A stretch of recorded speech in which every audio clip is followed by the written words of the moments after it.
Years ago, when I first started writing about cars, I came to the Julian Pie Company driving the Cadillac XLR. Yeah, it's been a while. I'm back! Except I'm driving the new Kia Soul GT line.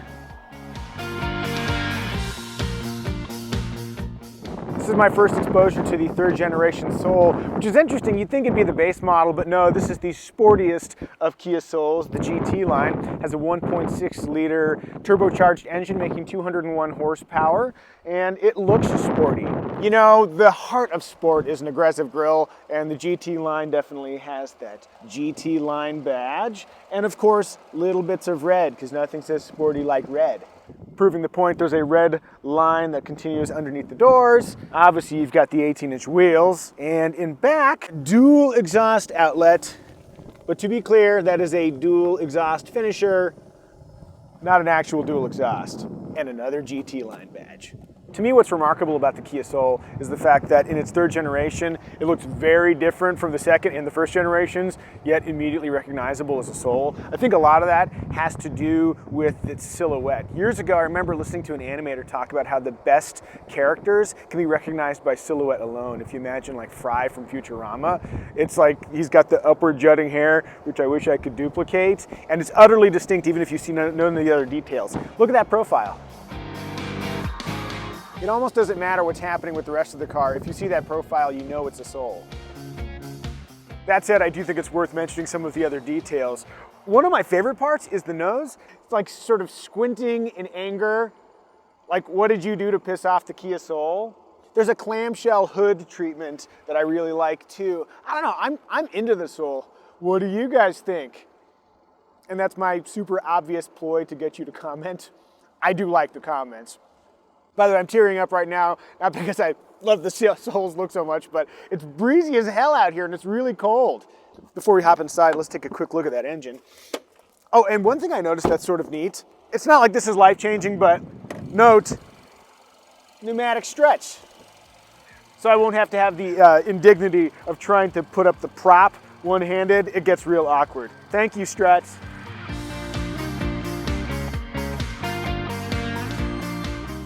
I don't know if you can make it out over there, but the very cool military helicopter is flying over, which reminds me, did you know you can land a helicopter in this vast parking lot at the Julian Pie Company and no one will tell you no? By coincidence, I flew my helicopter down to San Diego for this press launch, so maybe I'll come back here and grab some pie. All right, let's take a quick peek in the interior. I'm just broken up. Like the exterior, the interior of the third generation Soul feels very much like a Kia Soul. There's a lot of rounded details, but they've added some, I don't know, what would you describe this as? Futuristic swishy stuff. In previous generation Souls, they used to have the flashing speaker surrounds. So they've kind of taken that element and moved them up here and made them vivid enough that you can see them during the daytime. But as of this moment, I haven't figured out how to make that happen. In terms of occupant space, more than adequate headroom as always, because the Soul has a very high profile, fairly comfortable seats. This one is heated. As the GT line, I'd like to point out that the steering wheel has a little bit of a flat bottom thing happening. D-shaped, they call it. Of course, a little red stitching for the sportiness. I also like that the steering wheel controls are utterly unambiguous. Large print, pretty easy functions. In terms of material quality, more soft stuff in here than I might have expected. Although this is the GT line and I haven't seen the base model, so it might be much harder and scratchier in a cheaper version of the Soul. But at least for what I'm driving right now, comfy armrests, because heaven forbid I don't spend way too much time talking about armrests. Yeah, for a Micah-shaped frame, the Kia Soul fits quite well. And a very comfortable driving position too. Great view out. A little bit of blockage over the right shoulder, but there's a quarter window there, so the blind spot's not too bad. This is kind of interesting. There's an indentation here where there should be a grab handle, but is not. I'm guessing that's for another market where this is perhaps right-hand drive. This is the optional 10.25-inch display, Apple CarPlay and Android Auto standard. They're really pumping the whole cool music vibe. So we've got Sly and the Family Stone, Woodstock music. The kids like the music from Woodstock. Is that what they're listening to these days?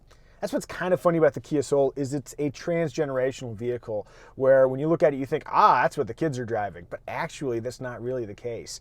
I think there's a lot of value for older buyers when they want something that's inexpensive but also quite practically designed and easy to park, all that good stuff. In a lot of ways, it's funny because we want to subdivide car buyers into all these different discrete groups, but I don't know, people kind of want a lot of the same stuff. A good value and a lot of functionality, and maybe something that when they get out of it and walk up to the Julian Pie Company to get their delicious pie, they're inclined to look back and maybe feel a sense of pride. I'm going to quick hop in the back here. Oh, before I do that, look. So there's almost a little bit of a blacked out C-pillar treatment here, but this hides the Soul name.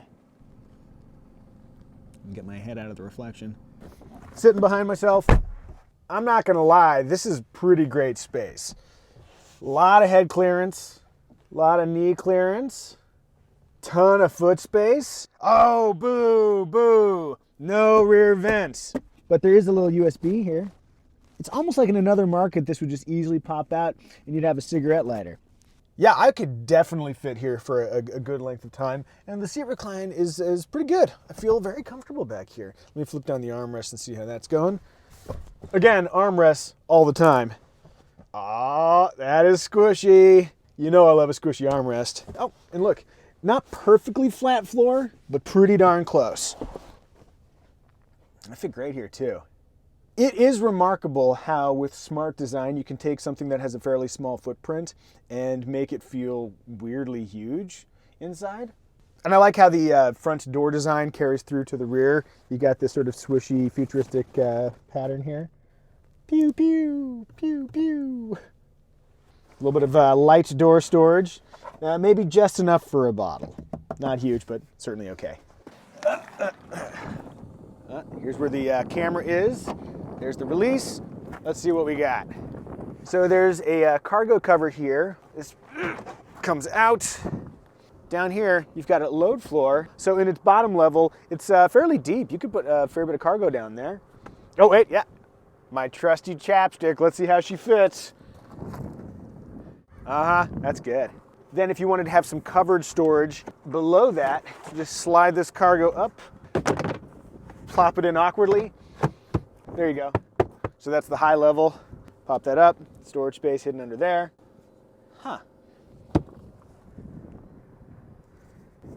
I don't know what this is, but I think we're being tracked. It says car 4. Kia, you don't trust me with your vehicle? Then, of course, you can flip the seats down. The releases are pretty easy to reach from the back here. From an aesthetic and pragmatic standpoint, I think the new Kia Soul sort of hits all the right marks. But how does it drive? Masterful segue. Well, the basic Kia Soul has a 2-liter 4-cylinder engine making 147 horsepower and paired with either a 6-speed manual or a continuously variable transmission. The GT line has a 1.6-liter turbocharged engine that makes use of a 7-speed dual-clutch transmission. That sounds like a more thrilling option, but the real test is how is that dual clutch when you leave from a stop? Let's find out right now.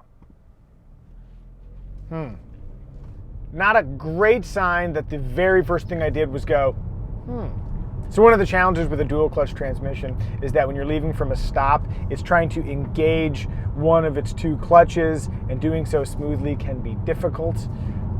Let's try that one more time. We're in the middle of nowhere here. No one's going to say I can't do it, so let's do a little slow takeoff from a stop. Here we go.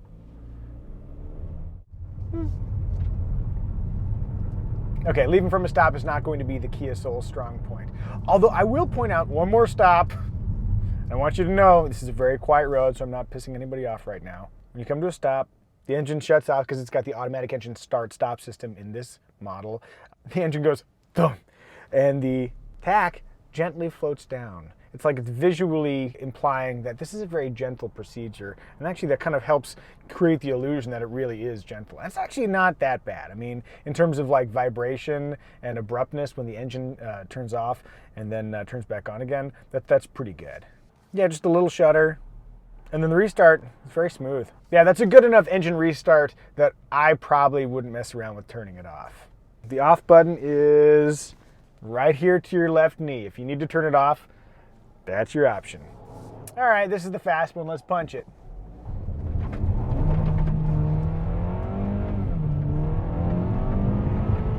A little bit of torque steer, pulling me to the right.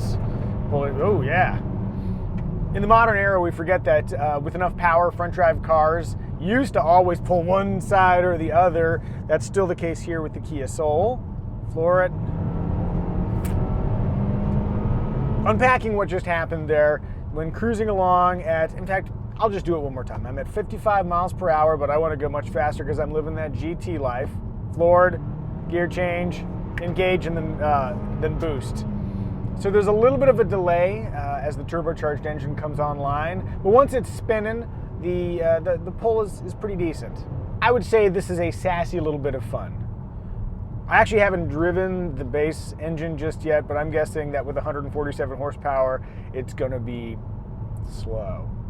One of the interesting things is, a lot like the Kia Stinger that I drove recently, as you start to ease into the throttle, if you're not super aggressive with it, the dual clutch in the Kia Soul will not necessarily choose a downshift. Just like the Kia Stinger, it's inclined to use its turbocharged torque to keep you in a higher gear. So it gives you kind of a confident sense of boundless power. God, that sounds like marketing materials. I swear I just came up with that on my own. Good to know, though, that if making videos while reviewing cars ever goes to hell, I can get a job writing brochure copy. Call me. As long as we're driving in the middle of desolation here, let's do another standing start. See how this turbo deals. Ready? 3, 2, 1. A little awkward since the engine shut off and then had to turn right back on again. Let me do that one more time with the engine already running. 3, 2, 1.